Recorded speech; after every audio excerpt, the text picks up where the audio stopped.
Hello, my name is Annette Dunn, and I am a pediatric occupational therapist and mom of three, and this is OT at Home. I am here to help you feel calm, confident, and capable as you care for your child. I share parenting tips and simple OT strategies that you can use right at home. And today, we have a fun video. I am going to show you just how easy it is to make a sensory band right at home with the things that you have in your pantry and around your house. Let's get started.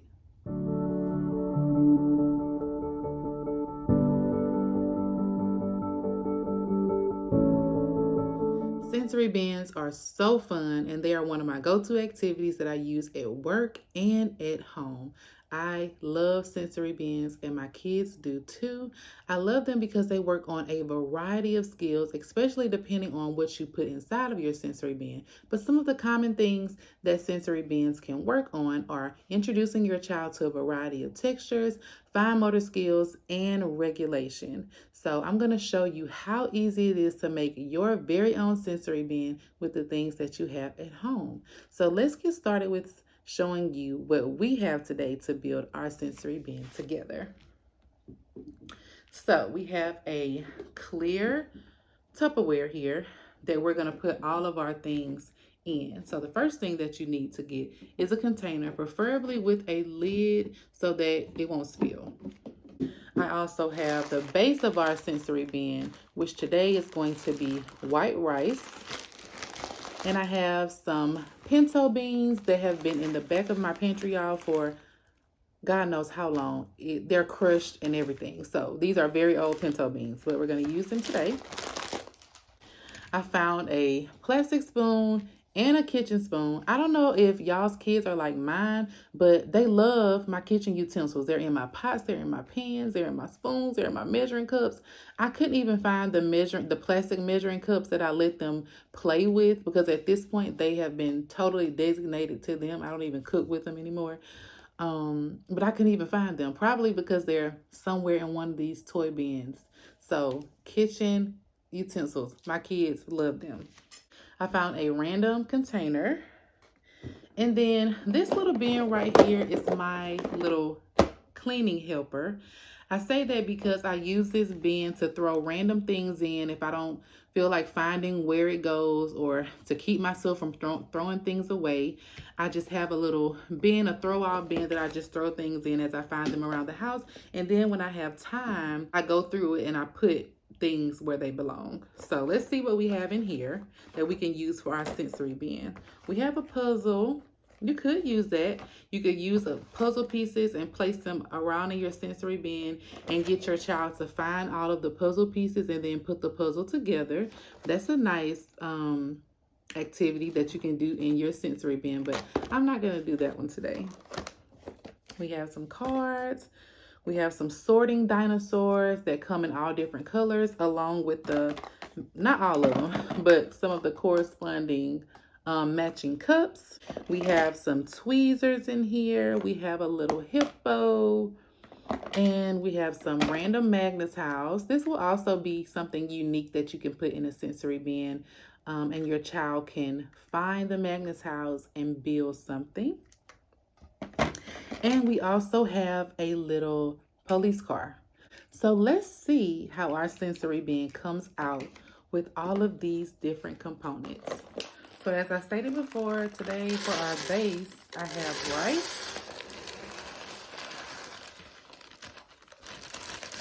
rice and beans, but you can also use things like oats, pasta, kinetic sand, water. You can use soil, so many different things that you can build your sensory bin with. You can even use pom-poms or cereal.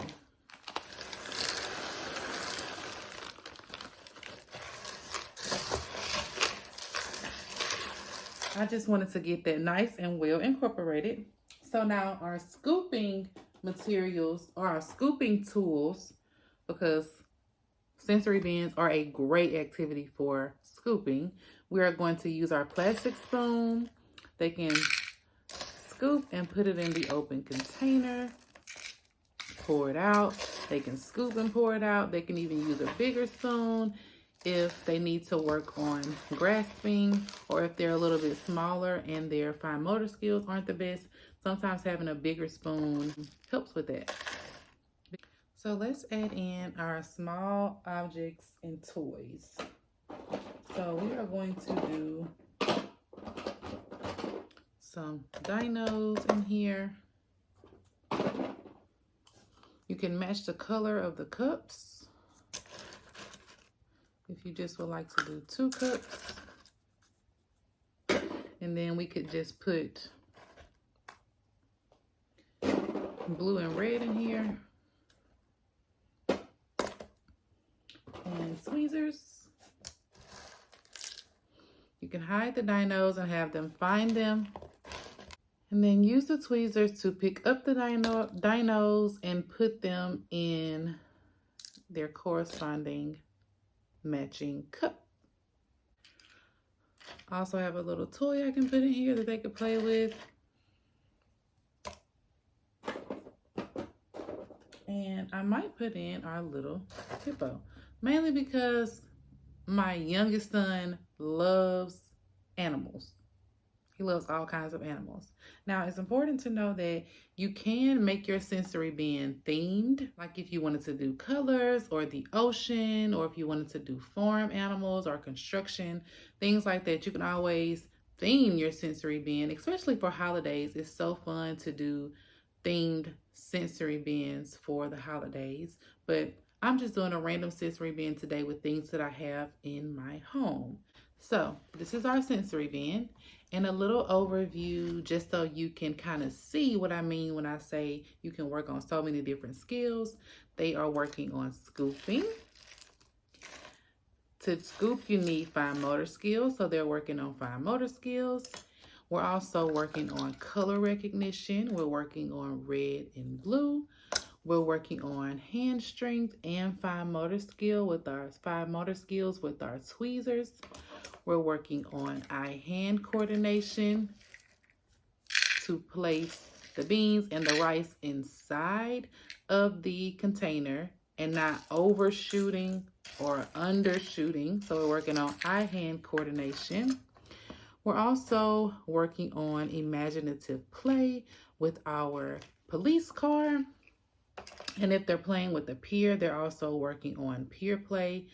They're working on joint attention, which is just a shared attention with one activity with another person or other people. So they're working on pretend play. We have our little hippo in here. Maybe he's eating the rice and the beans. You can also explain what they're doing. So we're also working on communication as well. We are working on impulse control to keep our beans and our rice inside of the bucket. This is a great activity for impulse control. I will say that, if things fall out of the bin, they're having fun, it's going to happen. But if they are purposefully taking the beans and the rice and flicking it out of the bowl, this is a great activity to kind of set boundaries, work on following directions, and work on impulse control, like I stated. We also want to make sure that we're supervising our children when we're playing with these sensory bins. It is also important to state, if you have a sensory sensitive kid and they do not want to put their hands in the rice, they do not want to put their hands in the beans, that is okay.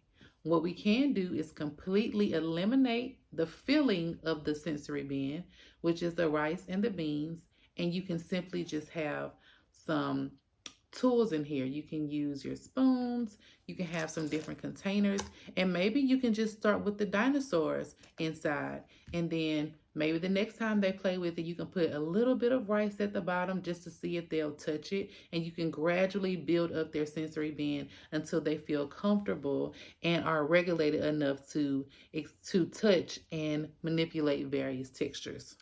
I hope that you enjoyed this video. I hope that you enjoyed making our sensory bins together today.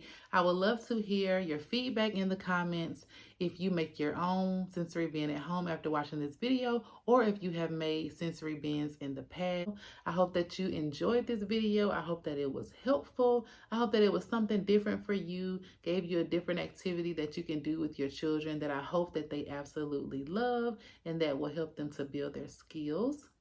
If you did like this video, please subscribe to my channel, like and share, and remember, you're doing more than you think. I'll see you in the next video. Bye.